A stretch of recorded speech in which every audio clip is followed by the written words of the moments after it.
Урматтуу Учкун медиа каналынын катталуучулары, ошондой эле жалпы мекендештер. Ассаламу алейкум. Бишкек шаары Борбор калабыздагы айдоочулар ортосундагы кагылышуу. Өз билемдик же болбосо жол жоболорду сактабагандык. Кимде күнөө баарыбыз биргеликте назар салалы. Мына биз Сумда турабыз азыр. Таксистердин турушун карай. Таксистер автобустун ордуна туруп ашкан да. Караңыздарчы. Яндексинен баштап жорго порго мындай. Автобустун остановкага туруп. Орун бербей мына азыр. Троллейбусга келди, каерде басып билбей турат азыр. Мына. Караңызчы.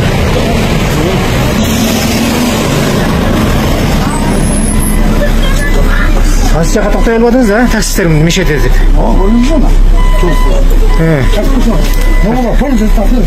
İyi, şular meşet edediniz. Gördün mü? Artta geldi. Taksi kızmatında işlep жүргөндөрдүн баарын мен сыйлап урматтайм.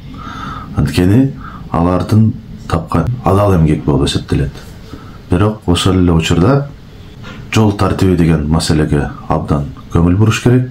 Бир гана такси кызматындагылар эмес, жалпы эле айдоочумун деген жаран сөзсүз түрдө жол эрежелерин сактоого тийиш. Эми өзүңүздөр байкаңыздар, урматтуу мекендештер, Борбор калабыз болуп эсептелген Бишкек шаарынын так ортосундагы остановкадагы такси менен мамлекеттик каттамдагы автобустун ортосундагы келишпестик. Ушундай авария создавать этет да? Эмнеге тыгылып туруп алган, эмне бу жерде туруп алдыңыз, айтыңызчы? Мына жерде болобу, мына остановкада туруп аласыз.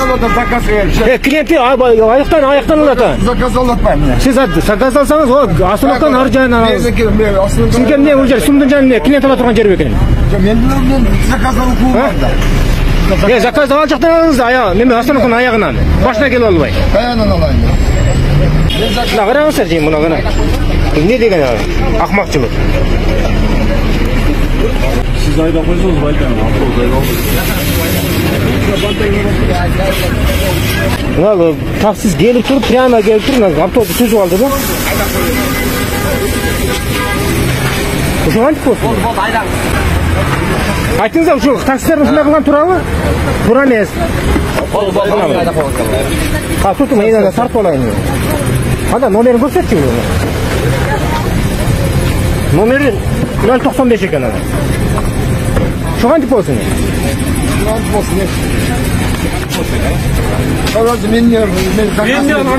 Ben bu şey koydum ben. Zakaz ne gelip? Zakazın kanday için var.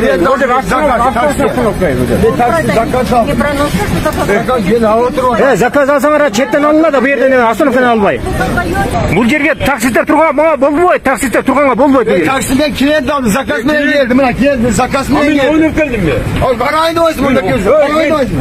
İşte oynayıp geldim mi? Ben oynayıp geldim bana. Ben zakaz aldım. İşte bu gece oynamadı. Oynamadı ben toptum. Ben jürüp bana sen al gel otarsın. Ben klient al buna ki. Buna klient al.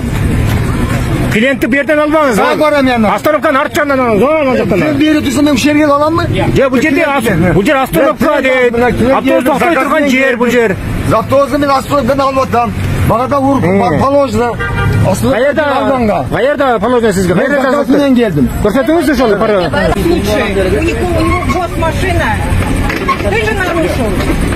Таксисттер вообще обнаглели таксисты. Автобустун ичине кирип кетейин да бул машинасы.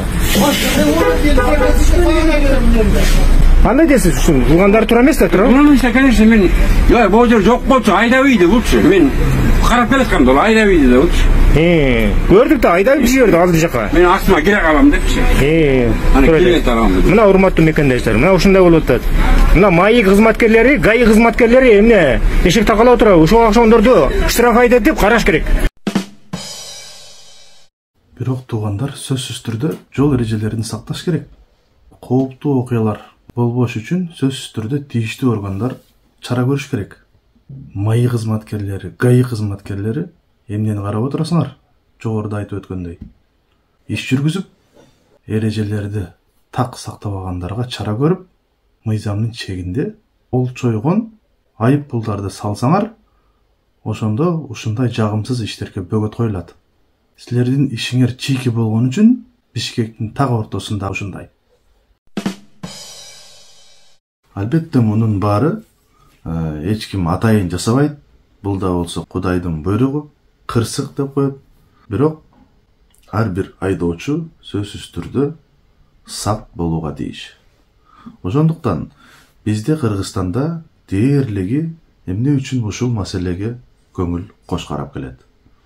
Айтайын дегеним, коопсуздук, страховка деп коет. Ушул жаатта сөзсүз көңүл бөлүп, жалпы айдоочулардын коопсуздугуна ыкталган жол жоболорду киргизиш керек. Кырсык каш кабактын ортосунда дегендей, коопсуздук кагазыңыз колуңузда боло турган болсо, ошол учурда сөзсүз түрдө ошол компания төлөп берет. Ошондуктан бул нерсеге биз түз көз карашта болушубуз керек дагы. Кыргыз өлкөсүнүн ичинде бүт региондордо дагы шарттуу түрдө ушул страховкага ээ болушубуз керек.